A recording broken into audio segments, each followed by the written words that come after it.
world leaders pay their final respects to one of Israel's founding fathers.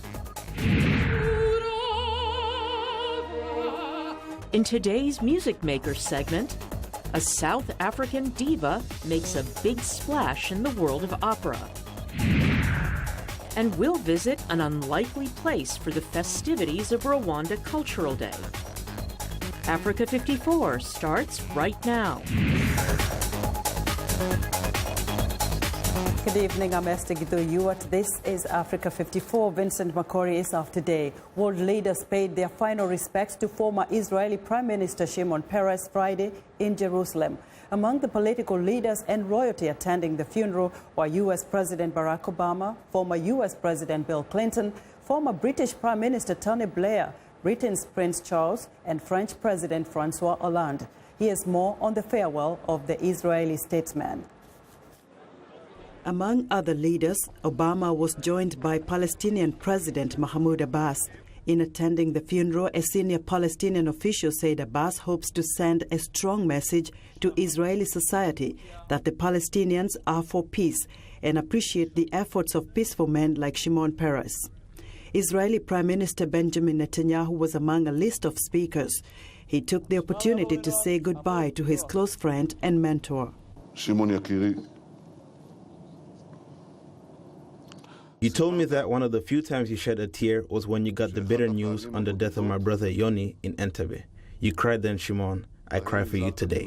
I loved you. We all loved you. Farewell, Shimon. Dear man, great leader. We will cherish you in the heart of the nation, and I allow myself to say in the hearts of all nations. In his remarks, Obama spoke of Peres' constant quest for peace and justice. The Knesset, heads of state and government, and guests from around the world, including President Abbas, whose presence here is a gesture and a reminder of the unfinished business of peace. To the people of Israel, I could not be more honored to be in Jerusalem to say farewell to my friend Shimon Peres, who showed us that justice and hope are at the heart of the Zionist idea. A free life in a homeland regained. Obama led a delegation of 32 U.S. officials, including former President Bill Clinton, Secretary of State John Kerry, Democratic Senator Bob Casey, and Nancy Pelosi, the Democratic leader in the House of Representatives. Peres suffered a severe stroke 2 weeks ago and died Wednesday at the age of 93 in a hospital in Tel HaShomer. He held nearly every major Israeli political post during his long career, including Prime Minister twice, the presidency, Defense Minister, and Foreign Minister. He was the longest-serving member of parliament in Israeli history, holding a seat in the Knesset for 48 years. Sudan's Justice Minister Awad Hassan El-Nour is refuting claims made by displaced persons in the Jebel Mara area of Darfur that they suffered chemical exposure at the hands of the government of Sudan. Amnesty International reported Thursday that since January, people in Jebel Mara have reported blisters and rashes, eye problems, including total vision loss, diarrhea, and severe respiratory problems. Amnesty estimates that up to 250 people may have died as a result of the exposure to the chemical weapons agent, with the most recent attack occurring on September 9th. It says its investigation is based on satellite imagery, more than 200 interviews and expert analysis of images showing injuries. El-Nour responded in a letter saying that government officials were very astonished to hear the allegations, which he says imply, quote, a heinous humanitarian crime. A U.S. State Department official says if the accusations are true, the Sudanese government has violated a major chemical weapons treaty. We've just now received this report. We're obviously looking through it carefully, not been able to verify Amnesty's specific reporting at this time since we just got it. But the allegations of scorched earth tactics presented in the report, including the unlawful killing of civilians, the abduction and rape of women, the forced displacement, the looting, the use of chemical weapons, all of that are deeply concerning. And, of course, the images of the victims are horrifying. We unequivocally condemn the use of chemical weapons anytime, and such use against civilians in Sudan, if credible, would be reprehensible. Sudan is a state party to the Chemical Weapons Convention, and the use of chemicals as weapons by the government would violate its obligations under that convention. Sudan joined the Chemical Weapons Convention in 1999, under which members agreed to never use toxic arms. New dates have been set for Somalia's postponed parliamentary and presidential elections.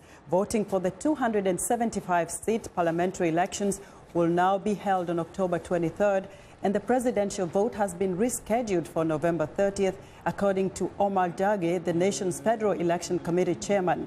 The internationally backed process has been beset by problems. Dage detailed why the elections have been delayed again. We have pushed back the start of the parliament elections because we're facing many obstacles. The problems that we're facing include that the traditional elders have not yet submitted the delegates who are supposed to elect the MPs. Another obstacle was that the traditional elders were still waiting for the federal and regional leaders to agree on the format of the upper house, because the upper house elections is supposed to be ahead of the lower house election. You might ask why the two elections are linked. The answer is that when one clan gets a member of parliament in the upper house, that affects its chance of getting another one in the lower house. The U.S. ambassador to Somalia says he hopes the election can be free and fair and transparent. And so it's our feeling that with a dispute resolution mechanism, people in the process who have a grievance or a complaint can go to what we hope is a competent and neutral board, make their complaint, and get a resolution in a way that is transparent, hopefully timely, and that participants and the public have at least some basis there to decide whether there seems to be some fairness in the process. Somalia's presidential spokesman says the country has not had a direct election in 47 years.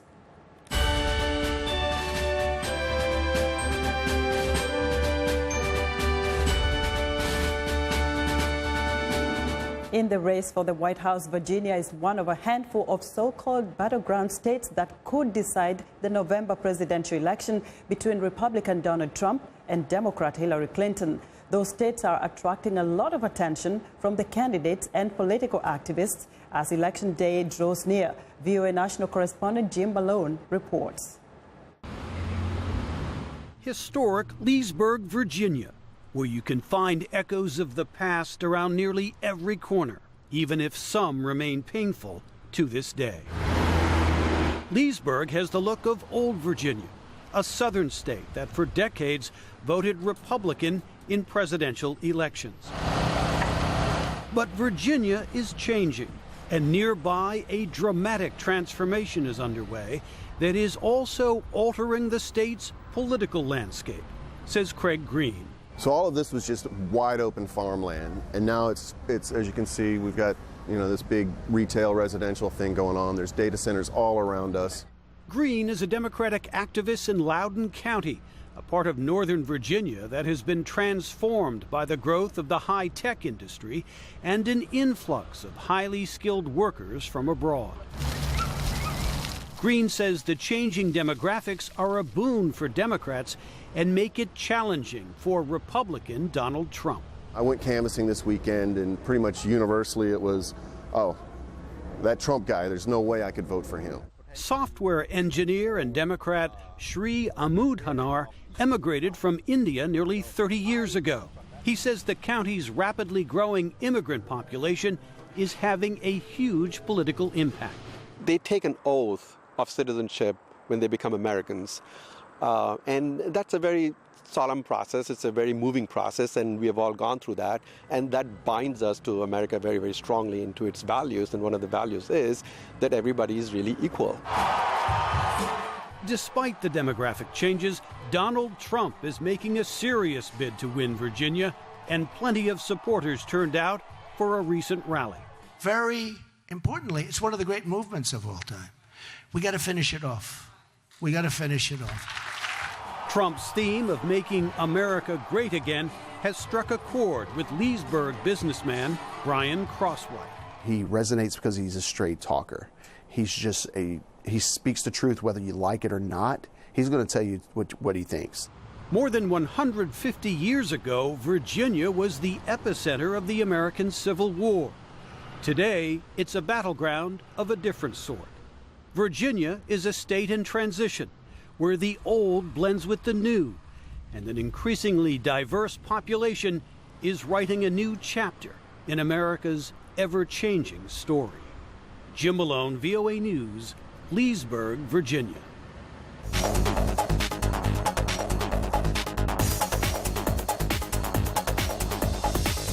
In Friday's business report, U.S. stocks opened higher and institutional investment makes headlines in Africa. With more details on the markets, Africa 54 business correspondent Jill Malandrino reports from NASDAQ in New York City.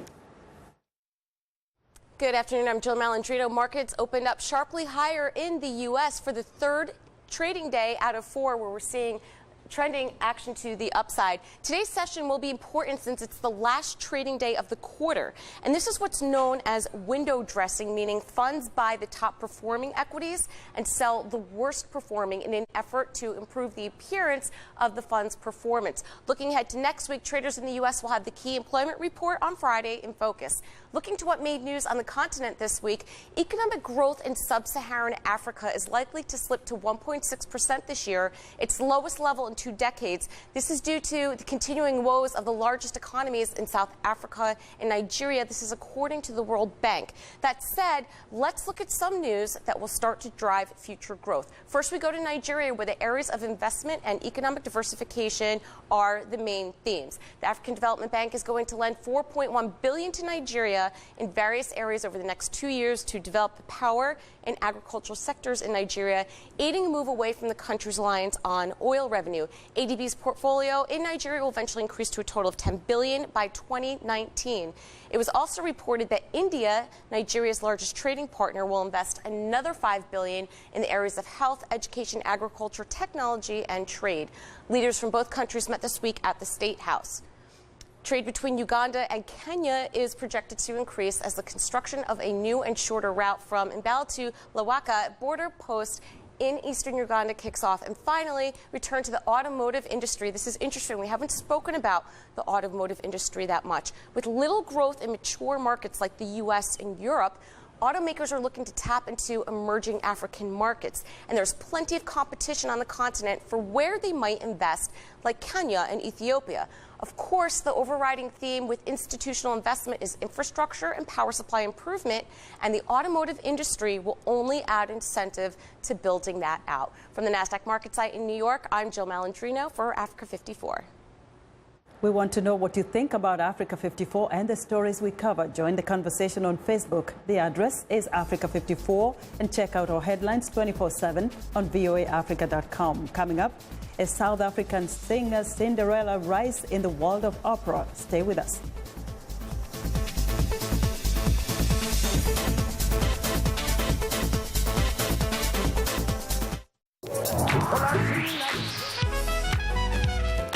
I wanted to present music and a side of American culture that is most important to me, that is a part of who I am. They're going to get some incredible performances.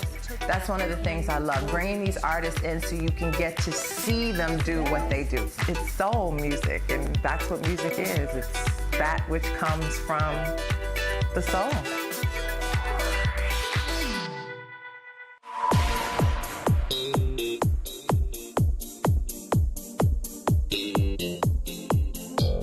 And in today's Music Maker segment, we bring you the story of South Africa opera singer Pretty Yende.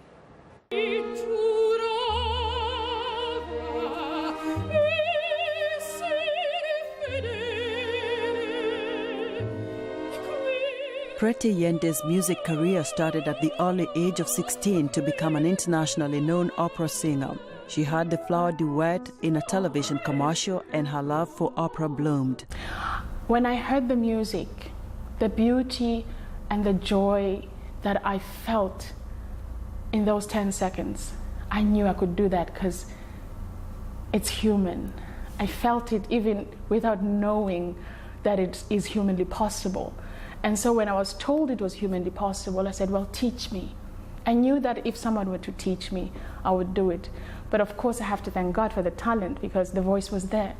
And mostly to be an artist, you need that much of talent. And God gave me that much. But then I learned that that's not enough. It's such a big journey that filled of so many discoveries. And I've been so excited to just explore, one by one. Born into a musical family in South Africa, Yende grew up singing gospel music in church. She released her debut CD, A Journey, this month after 7 years of performing live around the globe. From a child who grew up in a small town to such a big world, I knew it was important for me to be well informed so that I can enjoy the journey as well. And so I'm glad I took the time because one then realizes that being a recording artist and a live performing artist are two separate artists.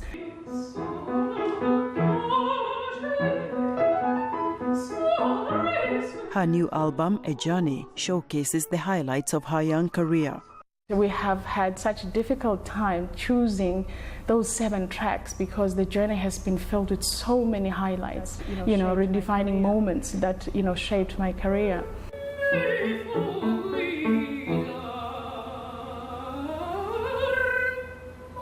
Yende admits most of the songs are technically demanding, but acknowledges that she has a special gift. Well, most of them are all technically demanding, and I can be a perfectionist, but I've stopped being one because one is only human, and this is just a gift. And to be part of such beauty and understanding the simplicity of life have helped me to not think that area is much difficult than the next. Challenging I can accept, but difficult I cannot because you cannot solve difficulty. But challenge makes you better. She recently performed at the Metropolitan Opera House in New York, and although she has sung at some of the most prestigious opera houses in the world, she says the New York Opera House is her musical home and the best place to be. The first time I opened my mouth and sang at the Met, it felt like the whole Metropolitan Opera House welcomes my voice. It was like it was saying, we love you. It felt so good and so easy, which is incredible because it is one of the most biggest opera houses in the world.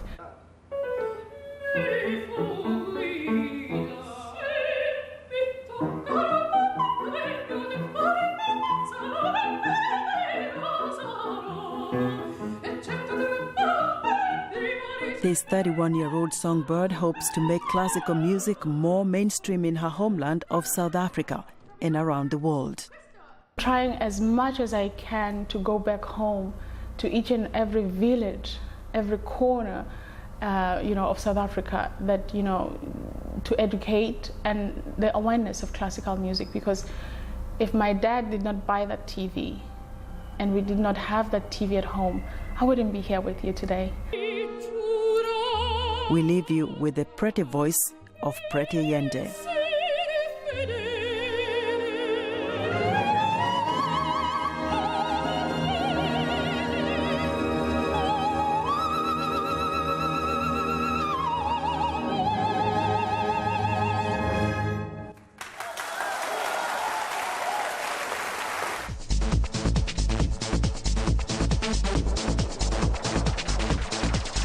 From music to culture, more than 2,000 of Rwandans and their friends recently gathered in an unlikely place to celebrate and promote Rwandan culture. VOA's Edward Rwema attended the festivities and has the details. Rwandans often brag that their culture is one of the most unique of cultures, which is why they need to preserve it and promote it worldwide. It's in that spirit that hundreds of Rwandans gathered in San Francisco for the first ever Rwandan Culture Day, which served as an opportunity to celebrate Rwanda's unique culture and its role in transforming Rwanda.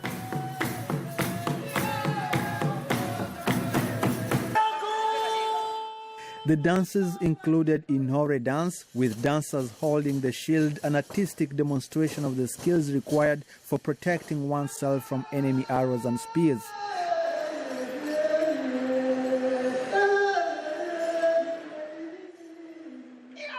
These dances formed part of the training and served to highlight the beauty of military valor. Organizers used a play by the National Ballet called Urukerereza to give an overview of the Rwandan family and its characteristics, provide insights into social cohesion among Rwandans, and to demonstrate the Inhore dance that portrays warriors in battlefield positions ready to defend their nation.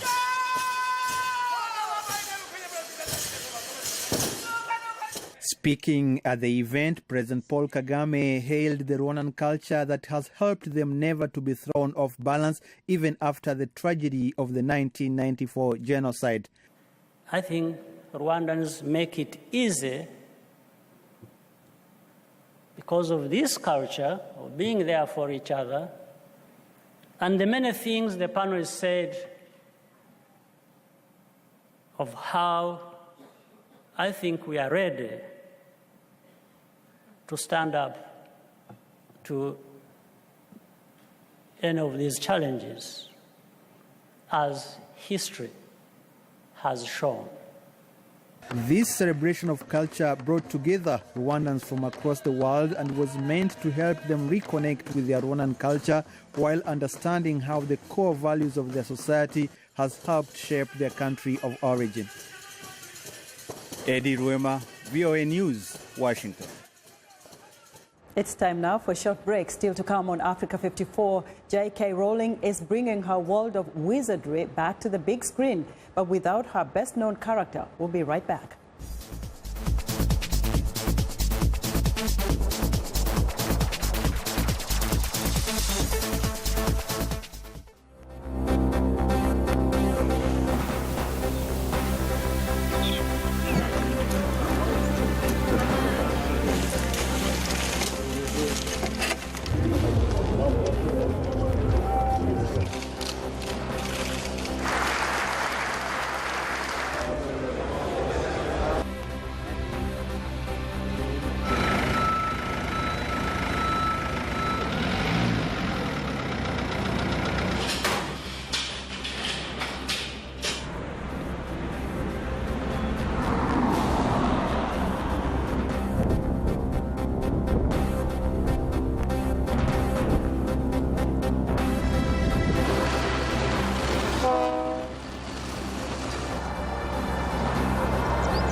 Welcome back to Africa 54. I'm Haiti Adams Fitzpatrick. You want to know what's trending? I'll help you out. J.K. Rowling's world of wizardry is coming back to the big screen, this time without Harry Potter. Fantastic Beasts and Where to Find Them stars Oscar winner Eddie Redmayne. The film is inspired by the textbook of the same name. You'll remember that's the book which Harry and his friends study at Hogwarts School of Witchcraft and Wizardry in the Harry Potter novels and movies. Rowling says the film is neither a prequel nor a sequel to the Harry Potter series. It's merely an extension of the wizarding world. Fantastic Beasts hits screens in November. German car maker BMW is celebrating its 100th year at the Paris Motor Show with a focus on vehicles for the urban environment. The car maker's latest concept vehicle, the BMW X2, previews some of the new design elements that could be adopted in the upcoming SUVs and crossovers. Meanwhile, the carbon fiber gas-electric hybrid BMW i3 gets a more powerful battery to extend its electric range to 114 miles. When additional range is needed, a 650cc gas engine is available to generate electricity. I have no idea what that means. Halloween will soon be upon us here in the United States, and that means There'll be pumpkin in just about everything. McDonald's in Japan is offering French fries covered in, wait for it, pumpkin and chocolate sauce. The fast food chain came up with a Halloween choco potato to mark its 45th anniversary in Japan. Trick-or-treaters can enjoy pumpkin-spiced food and drinks to celebrate the October holiday. The new edition is a spin on the Choco Potato, which McDonald's introduced in January. Now, these fries, also only available in Japan, thank goodness, are covered in 2 types of chocolate sauces. That is what's trending. Back to you, Esther. Thank you, Heidi. Space holders, mysteries and challenges that continue to intrigue scientists. The Mars 2020 project of NASA has enlisted scientists worldwide to work on developing a new generation of the Mars rover. VOA's Arman Tajimanyan has more on the program in this report. It glows like the surface of the sun. A diverse team of professionals at NASA is working to expand the horizons of human knowledge. Armen Turian, a mechanical engineer of Armenian descent from Los Angeles, is part of NASA's Mars 2020 program aimed at developing a new Mars rover capable of independent decision-making. The mission is scheduled to be launched in 2020. There are more developed instruments compared to the previous one, and it reflects all our previous experience. The Mars 2020 project, with an estimated cost of $1.5 billion, has enlisted scientists from around the world. Turian is a member of the team that tests every part of the future rover. There is still a lot of work, as the extra smart rover consists of thousands of parts. There are few people who can say they worked on the development of a machine that will explore another world. So I am very proud that I and other Armenians are involved and can make a difference on this project that is significant for the entire world.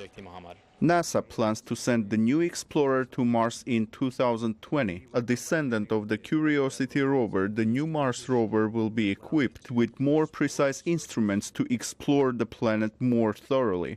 We will only instruct it daily on when to start and when to end the work. These wheels and suspension were built to pass over large rocks and to maneuver in tight places. But the most important feature is that this is a real robotic system with an independent decision-making capability. According to data collected from the NASA Mars Reconnaissance Orbiter, some of the bodies of water on the planet were formed much later than initially thought, suggesting Mars may once have been able to sustain life. Turian believes the new rover will go a long way toward helping scientists solve the many mysteries of the red planet. For Armine Amirian, I am Arman Tarjimanyan, VOA News. And that's our show for today. Be sure to watch Africa 54 on our website at voaafrica.com. For more news, tune into VOA Evening Radio Show Africa News Tonight. And that's it from us. Good night from Washington.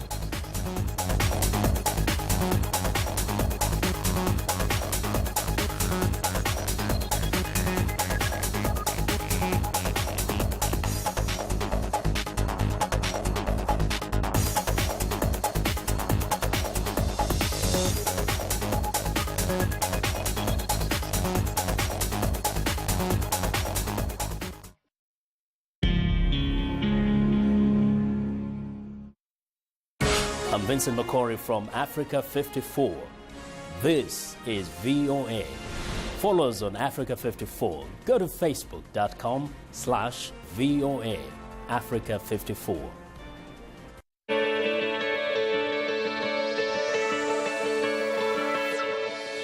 The Voice of America today is a window in which we have to see delivering the messages for contacting the people wherever they are. And Albanian people, as people of a small country, need to have such and deserve to have such information from the United States and from all around the world. So it's a bridge. Voice of America, it's a bridge between entire world and Albanian citizens.